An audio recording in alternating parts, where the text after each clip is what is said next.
Hola, en esta lección hablaremos acerca de las aplicaciones, particularmente de los RPAs en investigación. Para los ROPs lo veremos estas aplicaciones en otra presentación, solo mencionar que ambas son el preludio para entrar al siguiente módulo, que son los casos de estudio con esta tecnología en diferentes investigaciones. Y bien, para entender un poco acerca de estas aplicaciones, primero hay que recordar las características importantes de los RPAs. Entonces, cuando nosotros hablamos de un RPA, estamos hablando de un sistema. Recordar que esto es el piloto, el control, los dispositivos, la misma aeronave, las bases de control en tierra, entre otros complementos que puede tener, inclusive los sensores, que estos son reutilizables para varias y diversas misiones y que no cuentan con una tripulación a bordo. Bajo estas tres características, volvemos a la pregunta que se hizo en un inicio del módulo sobre si los papalotes, barriletes, volantines o cometas son RPAs. Y bueno, aquí vamos a responder ello a partir de estos dos estudios. Si vemos los esquemas, realmente podemos considerar en primera mano estos papalotes como RPAs, ya que no tienen una tripulación, se encuentran con un sistema integrado, es decir, tenemos la aeronave, tenemos la tripulación en tierra, tenemos la cámara integrada, tenemos el lazo guía que va a mantener el papalote en conexión con la tripulación, así como también lo podemos replegar para varias y diversas misiones. Ante esto podemos considerarlo completamente como RPAs, pero la cuestión por la que no se considera como RPAs es debido primero a que no tiene un sistema integrado electrónico, no tiene cuestiones de funciones de autonomía y segundo, que la OASI no los considera como RPAs tal cual. Entonces, bajo estos dos rubros, pues los papalotes no pueden ser considerados RPAs, sin embargo los podemos considerar como una tecnología alterna, sobre todo en zonas donde la meteorología contiene condiciones extremistas, hablamos de ráfagas de vientos fuertes, tormentas de arena, entre muchas otras cuestiones, como lo podemos ver en estos dos estudios. El primero de Lawrence y Scheid en 2014, que fue realizado en dunas en África, y el segundo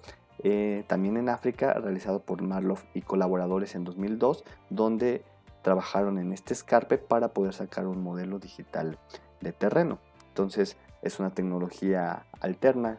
que nos puede ayudar a solventar una necesidad, por ejemplo en este caso de sacar los modelos digitales de terreno a partir de los papalotes que tienen integrada una cámara y que esta cámara tienen un control en base en tierra que pueden ir tomando tanto las fotos como direccionando el ángulo de captura para poder sacar estos modelos digitales de terreno. Así que en dado caso que no se puede utilizar la tecnología RPA, podemos utilizar tecnología alterna como es la de los papalotes, cometas, volantín o barriletes, sin embargo no los podemos considerar RPAs. Y a modo de recordatorio, saber que cuando nosotros vamos a trabajar ya en una investigación con RPAs y vamos a trabajar en diferentes investigaciones, como lo vimos en la normativa, hay que recordar que necesitamos un registro del RPAs ante la FAC, unos cursos en manejo con RPAs, de ser posible una certificación, que tengamos este seguro de responsabilidad civil primordialmente y también el de casco si la aeronave tiene un costo elevado, la redacción de estos manuales de operaciones y de bitácora de navegación para poderlos integrar en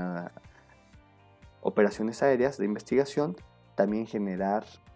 solicitudes para que nos puedan dar autorizaciones especiales de vuelo en función de si estamos volando en ciertas áreas, en vehículos en movimiento, van a ser vuelos nocturnos, vamos a tener que elevarnos a más de 120 metros de altura respecto de el punto más alto de operaciones aéreas, así como generar estos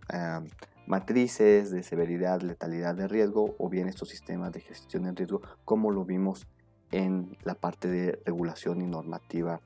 en México, que son muy importantes para poder tener una idea de pues, ante qué peligro nos presentamos, como en este caso puede ser una falla de batería, que la consecuencia nos puede llegar a tener la pérdida de lo que es la aeronave. La probabilidad de que suceda esto puede ser remota, pero si llega a suceder la severidad va a ser catastrófica. Ante esta categorización vemos que es un nivel de riesgo intolerable, entonces tenemos que tener una acción correctiva como es abortar la misión o cambiar la batería antes de que suceda ello, y acción preventiva, el monitorear el sistema de provisión de energía para poder hacer este nivel de riesgo intolerable, poder pasarlo a tolerable o bien hasta aceptable. Otro caso puede ser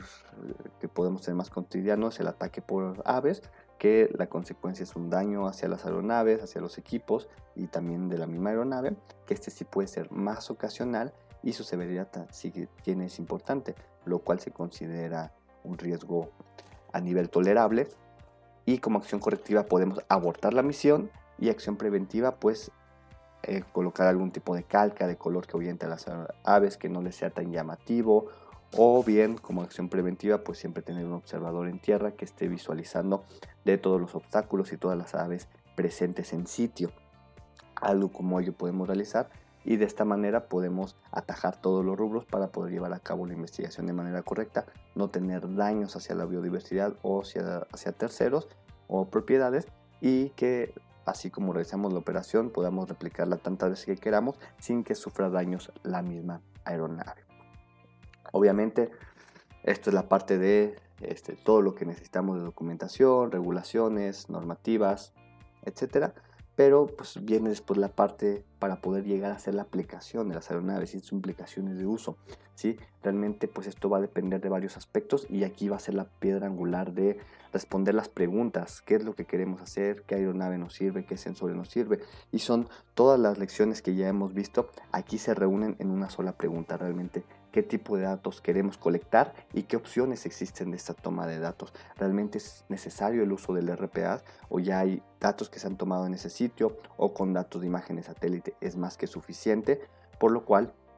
vamos a tener que responder estas preguntas para llegar a ver la viabilidad de utilizar el RPA. Y como punto particular, comentarles que en el caso de la fauna se tiene que tener un conocimiento previo sobre la especie bajo estudio. Estamos hablando de su distribución, condiciones del hábitat, tamaños de individuo. Incluso es importante que tal vez se realicen matrices de habituación para saber qué tanto la especie está respondiendo, o bien la población de la especie está respondiendo a que el RPA se encuentre en sitio, o bien si ya se encuentra habituada, ya nos inmuta ante la presencia del RPA, pues esto nos va a hacer que modifiquemos posiblemente totalmente los resultados, ya que si estamos volando tal vez en poblaciones de aves que llegan a anidar a algún sitio y ven la aeronave, pues algunas se van a asustar, van a volar, y podemos sesgar los resultados, podemos sobrepredecir la población o subpredecir la población, que eso está mal si estamos hablando de una especie endémica, porque tanto podemos llegar a considerarla como plaga como podemos considerarla al borde crítico de la extinción, y pues realmente la realidad poblacional podría ser totalmente distinta. Entonces tener en cuenta ese tipo de detallitos. Hay más casos para fauna, para flora, para cuestión industrial, entre muchos otros ejemplos, pero pues tener en cuenta ello. Una vez que tengamos bien definido qué aeronave vamos a necesitar, qué sensores vamos a requerir, dónde lo vamos a realizar, si ya hay información, pues entonces generar estos cuadros comparativos o revisar diversos estudios donde nos muestren estos cuadros comparativos para tener una mejor elección de la aeronave, los sensores, el tipo de operación que vamos a realizar, el tipo de personal que se necesita, la cantidad de personas también, ventajas, desventajas, y así poder tener una mejor integridad en cuestión de todos los factores para poder tomar la decisión más adecuada para poder realizar el proyecto. Si es que ya vimos todos los pros, los contras, lo que se necesita, los costos, y la aeronave no tripulada es la que necesitamos, es decir, el RPAs, entonces ahora sí podemos pasar a la parte de las diversas aplicaciones. Y aquí es una plétora de aplicaciones, les voy a mencionar algunas cuantas. Ya en los casos de estudios vamos a ver algunas en mayor profundidad, otras las vamos a ver a nivel introductorio, y si ustedes tienen alguna en especial que les gustaría abordar, pues nos lo pueden hacer saber para poder desarrollar ese tema en cuestión de caso de estudio. Pero aquí mencionarles que a grosso modo, las aplicaciones que usualmente están presentes es para análisis espaciales y multiespectrales, monitoreos precisos de sitio y de biodiversidad que pueden ser a largo plazo porque es un estudio espaciotemporal, metodologías estandarizadas para poder generar estos protocolos de aeronavegabilidad. Estos análisis fotogramétricos que nos van a servir para cuestiones de topografía, planimetría, para cuestiones de ecología del paisaje, entre muchos otros estudios. Relevantamientos en sitios alejados y de difícil acceso para cuestiones de vegetación y de fauna, monitoreo de especies de difícil observación y de grandes poblaciones, lo que le comentaba de estas aves que pueden llegar a perchar en algún sitio y que pues para no ser invasivos nosotros podemos utilizar esta tecnología, clasificación de coberturas con alta precisión para poder tener tal vez la delimitación de los ríos, también la delimitación de las parcelas, hacer un monitoreo de cómo es que se encuentran las parcelas, la superficie de las mismas, etcétera, modelos en 3D de objetos y paisajes, que esto nos puede ayudar mucho también, por ejemplo, para la cuestión de certificación térmica o certificación estructural, para la cuestión industrial o para la parte de tal vez de alguna montaña o de alguna duna, pues estar viendo cómo es la composición del paisaje. Si son sitios relictos también es algo muy importante de observar y esta tecnología nos puede ayudar. O monitoreo de agentes contaminantes, como en su momento lo vimos en los diferentes sensores, que nos pueden ayudar a detectar los clorofluorocarbonados, la cuestión de CO2, el monóxido de carbono, para evitar estas contingencias ambientales o ver cómo es que se está llevando a cabo la regulación de estos contaminantes. Otras aplicaciones que también pueden entrar dentro de los RPAs es la búsqueda y rescate de personas, que ya hay inventiva y tecnología sobre ello, para la agricultura de precisión, para saber cómo va la irrigación de fertilizantes, de agroquímicos, así también ver un control de la misma agricultura y poder obtener, por ejemplo, curvas fenológicas para saber cuál es la mejor temporada para poder hacer el corte y la recolección del fruto o del cultivo en general que se esté trabajando. Para cuestiones de periodismo, muchas zonas de difícil acceso que se encuentran en conflicto bélico y así evitamos exponer la vida de las mismas personas. Para cuestiones de mensajería también se utiliza, aunque les comentaba por la normativa que pues esto todavía está en un vacío normativo, puesto que la NOM